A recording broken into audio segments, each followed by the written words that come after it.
바람이 나는 케이스 중에 바람 나는 케이스가 굉장히 많아요. 이성 간에 바람이 바람이 난다. 해도 되지 않아요? 되죠. 응. 해도 되죠. 네. 안 되는 건 아니지만 여기서도 불륜이 굉장히 많이 일어난다는 거죠. 불륜이 가장 장기적으로 가는 이유는 있을 때예요. 제가 아는 사례 중에 18년간 외도를 한 사례가 있어요. 그 18년간 다 한 걸 나중에 알게 됐는데 어떻게 알게 됐냐면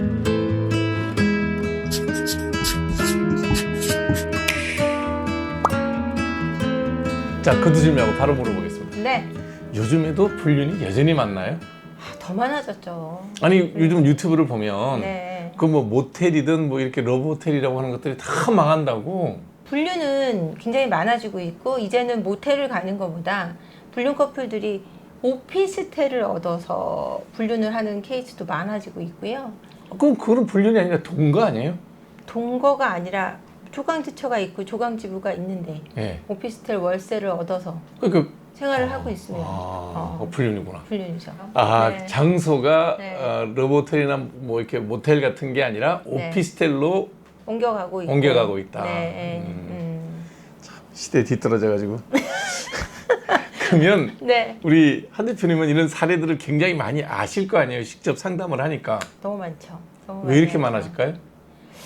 예전에는 그러니까 저희 아버지 세대, 네. 그러니까 아버지 세대, 저희 부모님 세대는 남자들이 바람을 많이 핀다. 여자들은 거의 희생양이다라고 나와 있었는데 이제는 여자의 바람이 굉장히 많아지고 있거든요. 아내의 바람이. 근데 지금은 여성의 외도가 많아졌다는 얘기는 정서적인 불륜이 굉장히 많아졌다는 얘기고 네. 외도의 비율도 굉장히 올라갔다는 얘기죠. 여성들이 유부녀가 네, 이부녀가. 아무래도 바람의 비율이 높아진 이유가 사회적인 활동이 서로 많아지다 보니까 뭐 예전보다. 여자들도 결혼해서 직장생활 하니까요. 하니까요. 네, 그러다 보니까 불륜이 많아졌죠. 근데 그때 왜 이렇게 밝혀진 불륜이 더 많아지는 건가요? 이제는 잡기가 너무 용이해요. 예전에는 바람을 잡기가 되게 힘들었고 바람을 잡으려면은 경찰과 동행해서 호텔에 들어가서 함께 있는 장면을 잡아야 되고 증거를 수집해야 되는 뭐 이런 게 있었는데 그렇죠. 요즘엔 차의 블랙박스라든지 뭐 맵이라든지 아니면 구글 뭐 지도라든지 아니면 핸드폰에 나와 있는 위치 추적이라든지 이런 것들로 인해서 정보를 숨기기가 굉장히 어려워요. 제일 많이 밝혀지는 방법이 뭐냐면 핸드폰하고 노트북하고 아니면 컴퓨터하고 데스크탑하고 연동이 돼 있는 거예요. 뭐 톡이라든지 아니면 앱이라든지 이런 게 연동이 돼 있어가지고 여기서 핸드폰에서 로그인 된 게 같이 그 노트북에도 로그인 돼 있을 때 우연히 그걸 열어가지고 그 카카오톡 내용이라든지 또는 구글 맵을 봐서 모텔에 들어간 거 또는 일정 어떤 오피스텔을 계속 다니는 걸 잡는 거죠. 그래서 밝혀지는 경우가 많아요. 어떤 내가 쓰는 여러 가지 그 개인 그 제품 전자기기들이 네. 핸드폰, 노트북, 뭐 PDA 뭐 이런 것들이 다 연동돼 있어서 네. 그래서 잡는 경우가 굉장히 많고요. 얼마 전에도 어떤 분이 이제 바람을 잡아서 오셨는데 우연히 노트북을 똑같은 걸 두 개 쓰는 거예요. 부부인데. 원래는 그렇죠. 여러 사면 두 대 똑같은 거 사니까. 똑같은 거 사니까 색깔이 다른 걸 샀어야 되는데 같은 노트북을 사가지고 내 노트북인 줄 알고 남편이 1박 2일 여행을 갔는데 남편 노트북을 열었는데 거기 그 톡이 로그인이 돼 있던 거예요. 여자 이름들이 쫙 떠 있어갖고 오빠 내일 여행 너무 신나 막 이런 내용이 써 있었던 거죠. 그래서 바람을 잡아서 이혼을 준비하기 위해 오신 케이스가 있었어요. 얼마 전에, 바로 얼마 전에, 2주 전에. 그러니까 이처럼 이렇게 잡는 케이스가 저한테 너무 많이 오세요. 그렇게 오면 네. 상담을 하는 입장에서 네. 어떻게 도와주세요? 그 이제 상담을 오신 분도 고민되니까 오는 거 아니에요? 일단은 내담자가 그 피해를 입고 온 분 여성일 거고 여성이건 네. 남성이기도 해요. 이제 2주 전 2주 사례만 전에 여성인데 어떻게 하고 싶은지에 대해서 저도 방향을 좀 다르게 잡아요. 2주 정도 됐으면 죽여버리고 싶을 것 같은데. 네. 네. 지금도 힘들어 하시는데 네. 그래도 두 분이서 얘기를 나눠보고 이제 남편분의 태도가 어떤지를 보고 이제 결정을 하는 거죠. 그때 가서 두 분은 아이가 없기 때문에 이게 또 이제 아이가 없어요. 그래서 생각이 좀 네, 아내분이 이혼 생각이 굳어졌고 그분이 남편분이 그 여자 한 분하고만 이 문제를 일으킨 게 아니라 그 카톡 내용이 한 대여섯 명이 돼가지고 이 여자분이 너무 충격을 받아가지고 이혼을 할 생각을 하고 또 딱 잡고 나면 뭐가 문제가 되냐면요. 그 전에 있었던 지난 1, 2년간의 남편이 했던 행동들이 다 바람이었다라는 걸 직감하게 돼요. 본인 힘들겠다. 너무 힘들고 그 2년간, 3년간 계속 바람이었다는 생각이 들면 아이가 없는 경우는 돌이키기가 어려울 때가 많아요. 그 여성분들이 피해자니까 뭐 유죄로라든지 재산분해 맞아요. 이런 거에 대해서 그걸 이제 도와드립니다. 네, 도와드려야 되겠네요. 네. 얘기 들어보니까. 네. 자, 이거는 네. 그냥 맛배기였습니다. 궁금해가지고. 네.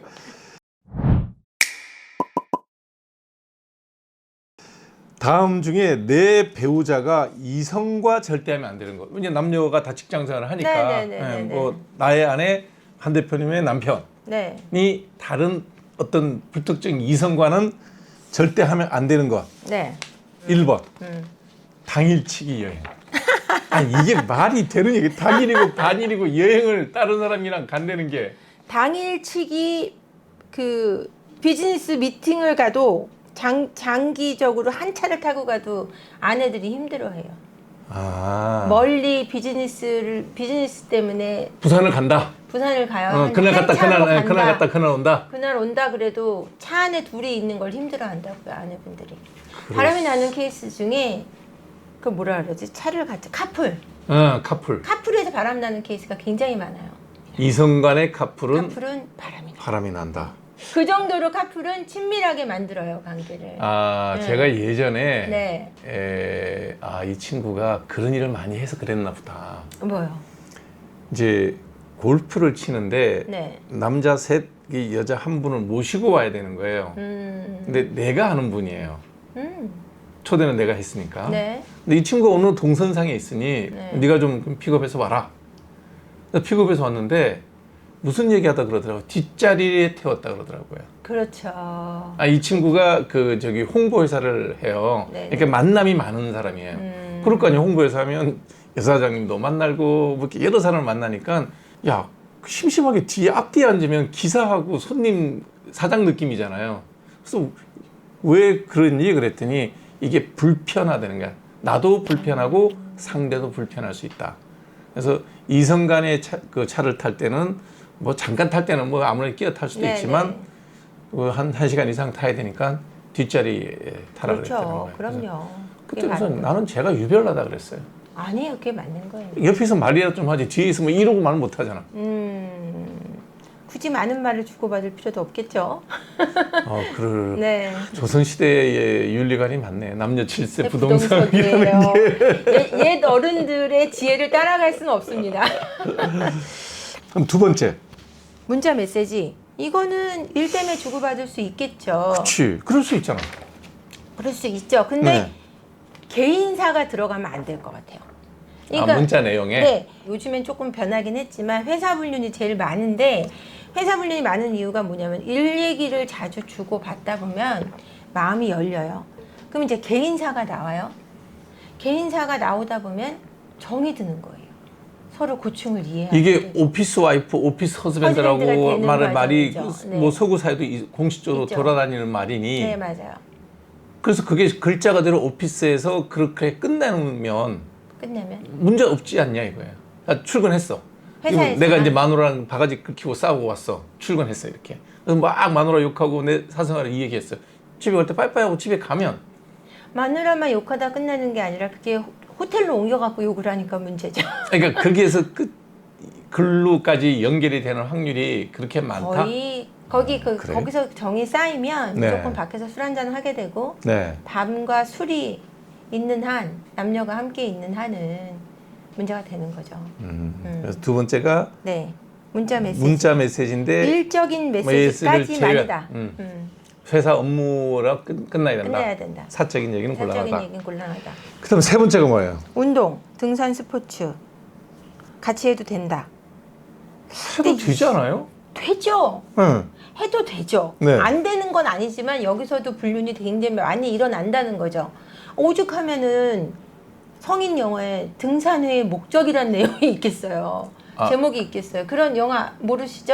몰라요. 제가 산을 참 많이 다니는데 네. 산에서 그럴 만한 개연성이 있는 데가 없어요.